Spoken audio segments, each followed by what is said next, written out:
Olá, povo de Deus, quarta-feira, 21 de setembro de 2022. São Mateus, apóstolo e evangelista, 25ª semana do tempo comum.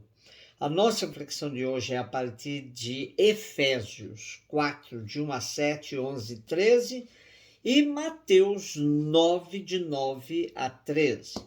Irmãos, eu, prisioneiro no Senhor, vos exorto a caminhardes de acordo com a vocação que recebestes.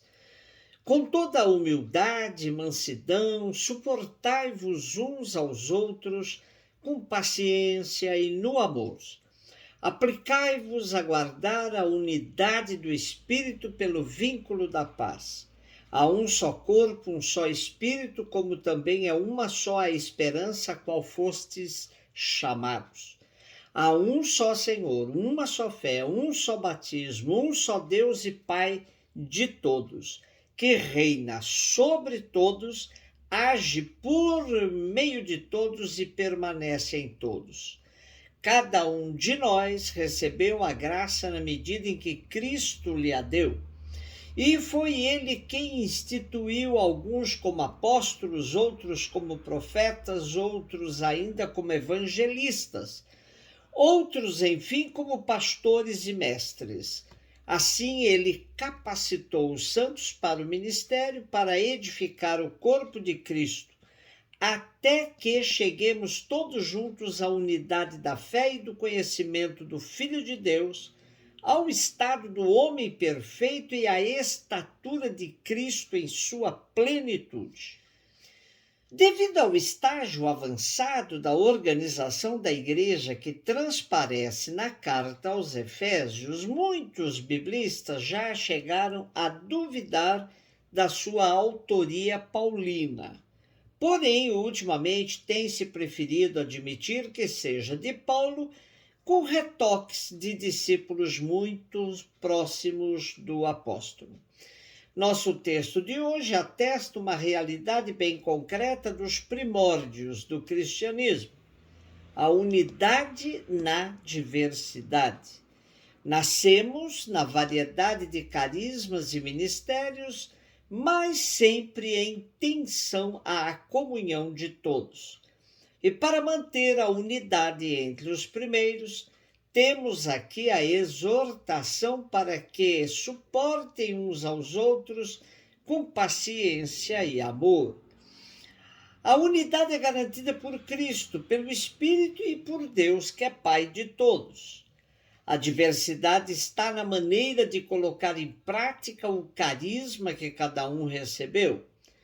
Neste tempo da carta aos Efésios, as comunidades contavam com apóstolos, profetas, evangelistas, pastores, mestres e outros ministérios. O que percebemos no texto de hoje é que os ministérios destacados pelo apóstolo estão todos ligados à palavra, sobretudo aqueles que Paulo tem maior apreço: apóstolos, profetas e evangelistas. De fato, é muito importante ressaltarmos a força da palavra nos primeiros anos de expansão do cristianismo. Padre José Comblain afirmava: Deus é ação, Deus é palavra, Deus age por meio da palavra. No princípio havia a palavra, no fim haverá de novo a palavra. A palavra de Deus funda o universo. A palavra de Deus conduz a história dos homens. Essa palavra é forte. A Bíblia está cheia da força da palavra de Deus. Afirma, proclama, repete que a palavra de Deus é forte e realiza tudo o que quer. Desde os patriarcas até os apóstolos, todos insistem na força da palavra de Deus. Eles estão convencidos que ouviram essa palavra e com ela desenvolveram uma tal familiaridade gestadora de vida nova. A palavra fez história e aponta para o futuro. O Espírito que conduziu os cristãos no passado e que conduz a marcha do mundo inteiro está presente agora. E graças ao evangelista Mateus, temos passagens significativas da vida de Jesus Cristo registradas para nós nos aproximarmos da força dessa palavra até os nossos dias. No começo das comunidades, tudo era muito difícil para que a palavra fosse transmitida com fidelidade. E Mateus foi um dos que tiveram a preocupação de passar para as novas gerações a boa nova de nosso Senhor Jesus Cristo. Mateus 9, de 9 a 13. Jesus viu um homem chamado Mateus sentado na coletoria de impostos e disse-lhes: segue-me. Ele se levantou e seguiu a Jesus. Enquanto Jesus estava à mesa em casa de Mateus, vieram muitos cobradores de impostos e pecadores e sentaram-se à mesa com Jesus e seus discípulos. Alguns fariseus viram isso e perguntaram aos discípulos: por que vosso mestre come com os cobradores de impostos e pecadores? Jesus ouviu a pergunta e respondeu: aqueles que têm saúde não precisam de médicos, mas sim os doentes. Aprendei, pois, o que significa: quero misericórdia e não sacrifício. De fato, eu não vim chamar os justos, mas os pecadores. O chamado de Jesus a Mateus é direto e objetivo: segue-me. Qualquer um de nós tremeria diante de um chamado tão significativo. Jesus nos surpreende hoje como surpreendeu aos seus contemporâneos. Como um mestre em Israel é capaz de convocar para suas fileiras um pecador público, pessoa odiada pela sociedade da época. O chamado de Jesus sem qualquer preconceito provocou o preconceito de outros de sua época e deixou claro que veio chamar os pecadores, pois aqueles de seu tempo que se consideravam justos, como os fariseus, não precisavam de Jesus, já estavam salvos, segundo sua concepção de salvação.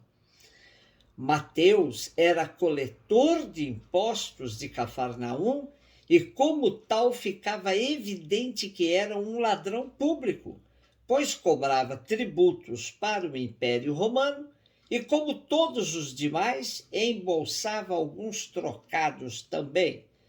Mesmo assim, foi chamado por Jesus para ser um dos 12.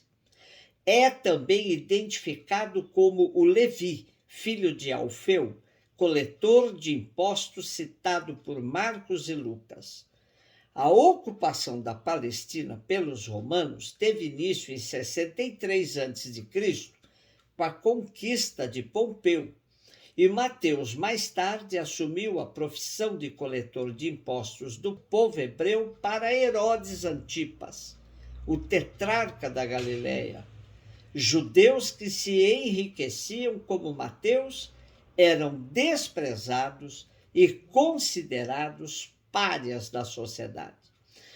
Com o banquete em sua casa, onde Jesus e vários cobradores de impostos e pecadores participaram, provocou a ira dos escribas e fariseus, que não perdiam ocasião para criticar Jesus, e aqui por Jesus cear com coletores de impostos e pecadores. Como sempre, Jesus se serve da ocasião para passar seus ensinamentos. Aqueles que têm saúde não precisam de médico, mas sim os doentes. Aprendei, pois, o que significa: quero misericórdia e não sacrifício. De fato, não vim chamar justos, mas os pecadores. Uma vez mais, Jesus desmascara os falsos fariseus que viviam das aparências e se consideravam juízes dos outros.